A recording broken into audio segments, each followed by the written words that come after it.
Hello, everyone. Today we explore the complete evolution of British battleships.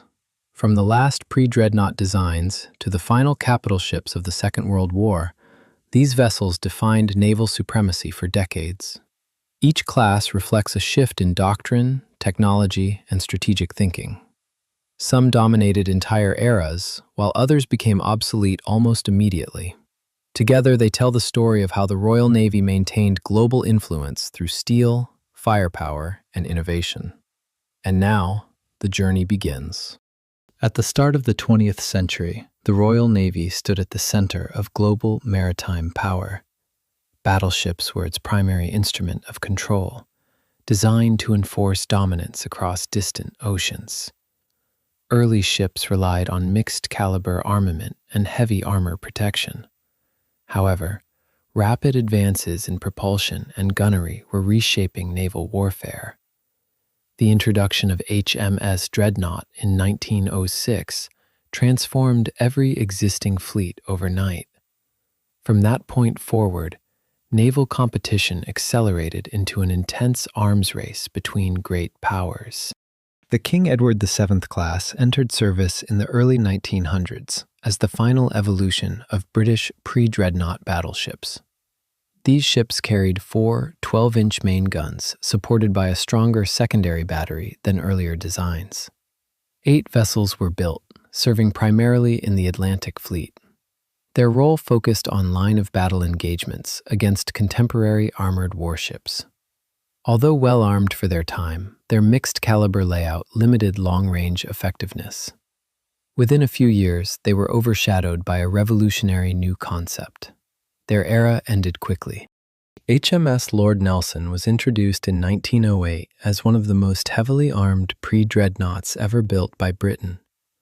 The design emphasized a powerful intermediate battery of 9.2-inch guns, intended to increase sustained firepower during engagements. Armor protection was also improved, but speed remained limited compared to later ships. Only one vessel of this configuration was completed under this name, making it a rare transitional design. Its capabilities were significant, yet its relevance was short-lived. The future had already arrived. HMS Agamemnon followed shortly after, sharing the same general design philosophy as Lord Nelson, but serving as a separate operational unit. Commissioned in 1908, it carried a similar combination of heavy and intermediate guns. The ship participated in early First World War operations, including actions in the Mediterranean. Despite its solid construction and combat use, it represented the final stage of an outdated concept. The emergence of all big gun battleships rendered such designs obsolete almost immediately. It marked the closing chapter of pre-dreadnought development. HMS Dreadnought entered service in 1906 and fundamentally changed naval warfare. It featured 10 12-inch guns arranged for maximum broadside firepower, eliminating the need for mixed armament. The ship also introduced steam turbine propulsion, significantly increasing speed and efficiency. This combination allowed it to outclass every existing battleship at the time of its launch.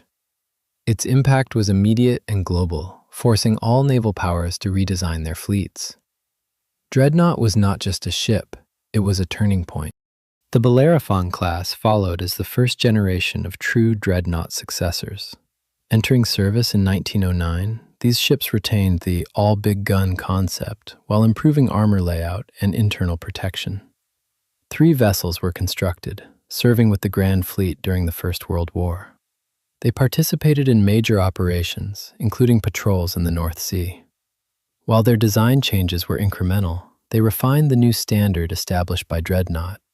These ships helped stabilize early Dreadnought doctrine. The St. Vincent class continued this progression, with improved fire control and slightly enhanced gunnery performance. Commissioned in 1910, the class included 3 ships that would later see action at the Battle of Jutland. Their main battery remained consistent, but operational efficiency was gradually improved. These ships reflected the Royal Navy's growing experience with dreadnought warfare. Each new class introduced refinements rather than radical changes. The design philosophy was becoming more mature. HMS Neptune, completed in 1911, introduced a key advancement in turret arrangement. It was the first British battleship to use super-firing gun positions, allowing one turret to fire over another. This innovation significantly improved firing arcs and overall combat effectiveness. Although only a single ship was built, its design influenced all future battleships. Neptune served as a transitional platform between early and more advanced dreadnought designs. Its contribution was structural rather than numerical. The Colossus class entered service in 1911 as a direct development of HMS Neptune's layout innovations. These ships retained the super-firing turret arrangement, improving overall firing arcs and combat flexibility. Two vessels were constructed, HMS Colossus and HMS Hercules, both serving with the Grand Fleet during the First World War. Their armor scheme was slightly refined, though still comparable to earlier dreadnoughts. They participated in North Sea operations, including the Battle of Jutland. While not revolutionary, they represented steady progress. Their design confirmed the effectiveness of the new turret arrangement. The Orion class marked a major leap forward in British battleship design when introduced in 1912. These ships were the first super-dreadnoughts, armed with 10 13.5-inch guns, significantly increasing firepower. All main turrets were placed along the center line, maximizing broadside capability. 4 ships were built, forming a powerful core within the Grand Fleet. Their improved range and striking power redefined naval engagements. The Orion class set a new global standard for battleship construction. It represented a clear escalation in naval arms competition. The King George V class of 1911 continued the super-dreadnought concept with further refinements. These ships retained the 13.5-inch guns but improved armor distribution and structural protection. 4 vessels were completed, serving prominently during the First World War. One ship, HMS Audacious, was lost early in the conflict due to a mine. The remaining ships operated extensively in the North Sea. Their design demonstrated increasing attention to survivability in modern naval combat. Incremental improvement remained the guiding principle. The Iron Duke class, introduced in 1914, refined the super-dreadnought formula further. These ships were equipped with improved secondary armament, enhancing defense against smaller vessels such as destroyers. 4 ships were built, including HMS Iron Duke, which served as the Grand Fleet flagship. They played a central role in the Battle of Jutland. Their balance of firepower, armor, and command capability made them highly effective. This class represented the peak of British battleship development during the First World War. The Queen Elizabeth class, entering service from 1915, introduced a significant technological advancement. These ships were armed with 8 15-inch guns, delivering unprecedented firepower. They were also the first British battleships powered entirely by oil, increasing speed and operational range. 5 vessels were built, including HMS Warspite, which saw extensive combat service. Their higher speed allowed them to operate alongside battlecruisers. This class blurred the line between speed and firepower. It became one of the most successful designs in naval history. HMS Warspite, one of the Queen Elizabeth-class ships, became one of the most decorated battleships in British history. Commissioned in 1915, it served in both World Wars, participating in major engagements such as Jutland and the Mediterranean campaigns. The ship underwent multiple modernizations, improving its fire control systems and anti-aircraft defenses. Despite sustaining heavy damage during its service life, it remained operational for decades. Warspite's longevity and combat record made it a symbol of resilience. Its legacy endured long after the war ended. The Revenge class, introduced in 1916, was designed as a more economical alternative to the Queen Elizabeth class. These ships retained the same 15-inch guns, but sacrificed speed for reduced cost and simpler construction. 5 vessels were completed, serving primarily in defensive roles during both world wars.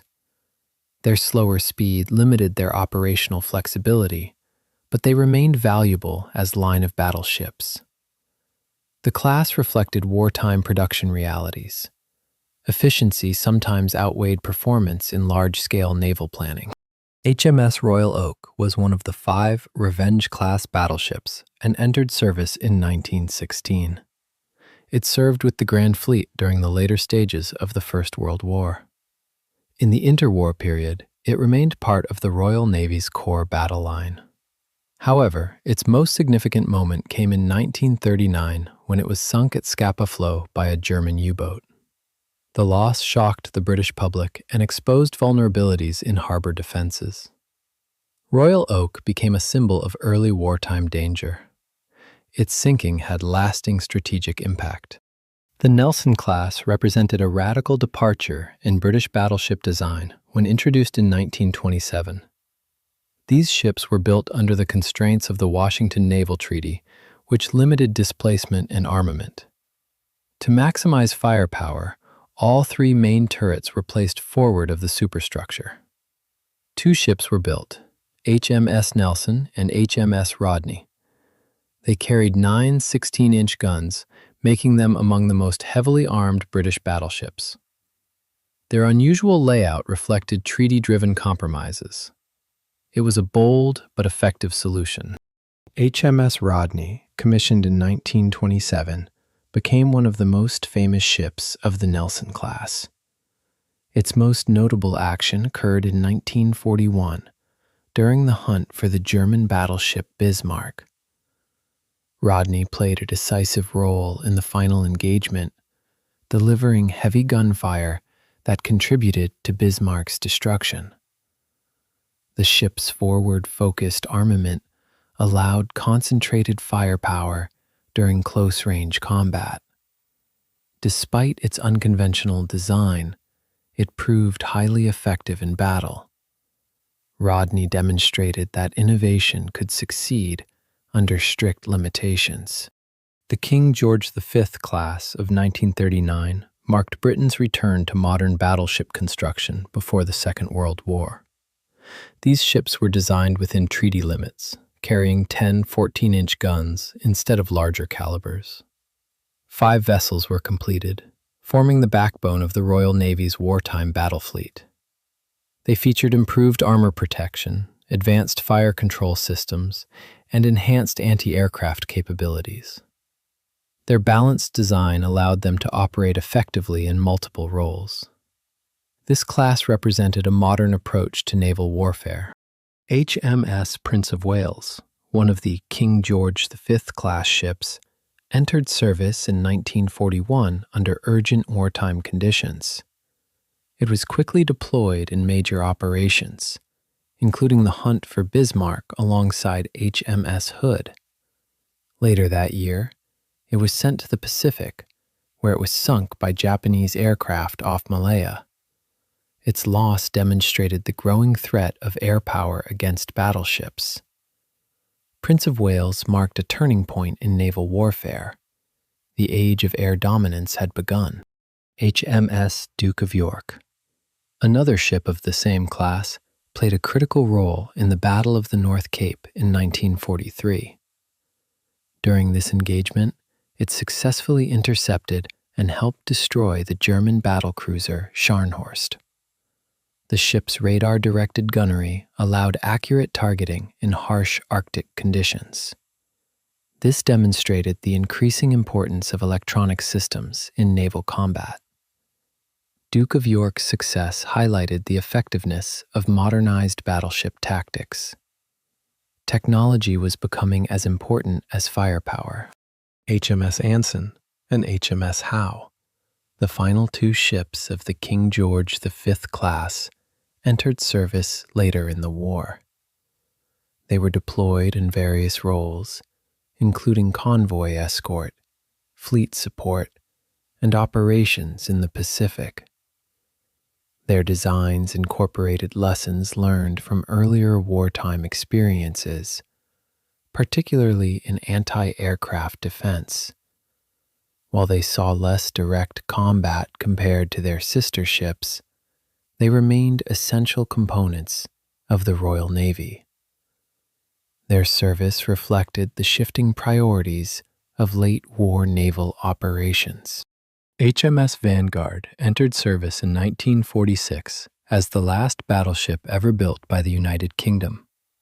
It combined older 15-inch gun turrets with a modern hull and updated systems. The ship was designed during the Second World War, but completed too late to see combat. It featured improved seakeeping, advanced radar, and enhanced crew accommodations. Vanguard served primarily in a peacetime role, representing British naval prestige during the post-war period. Despite its capabilities, it marked the end of the battleship era. Its existence symbolized a fading doctrine. The Lion class was planned as the next generation of British battleships during the late 1930s. These ships were intended to carry 16-inch guns and improved armor protection, surpassing earlier designs. However, construction was halted due to the outbreak of the Second World War and shifting priorities toward aircraft carriers.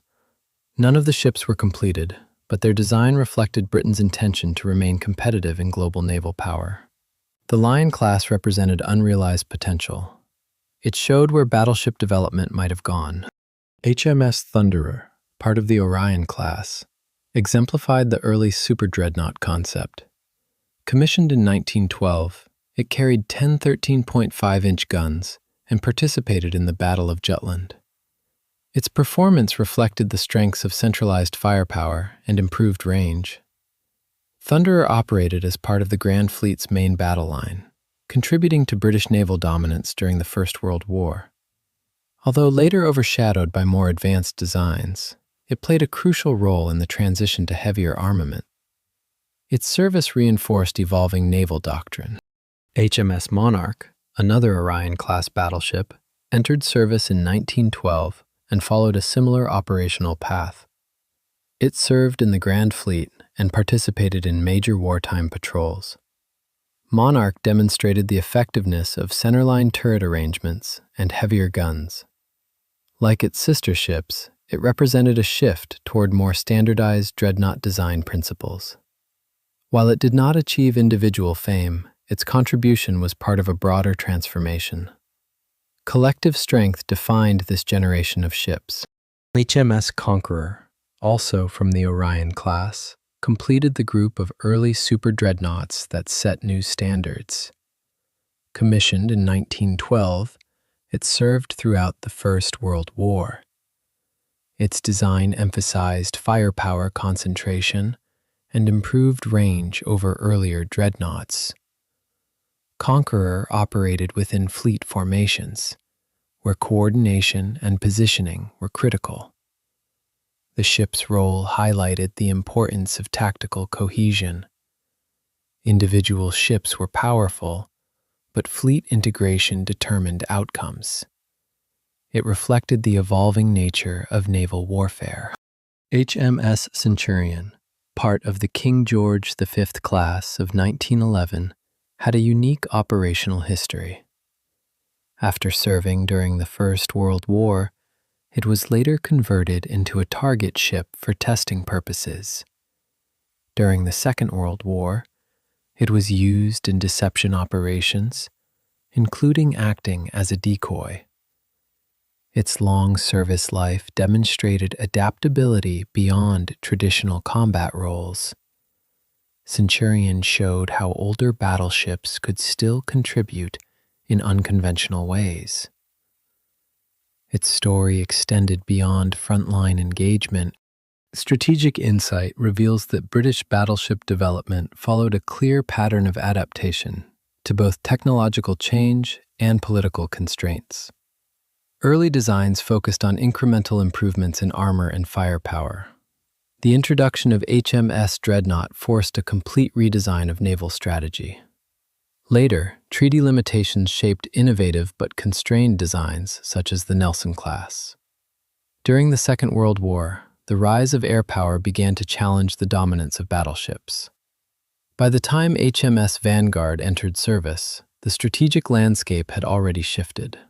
Aircraft carriers and submarines had taken precedence. In conclusion, the history of British battleships reflects more than just technological progress. It reveals a continuous effort to maintain global naval supremacy in a changing world. From the final pre-dreadnoughts to the last battleship ever built, each class contributed to an evolving doctrine. Some ships defined entire eras, while others marked their end.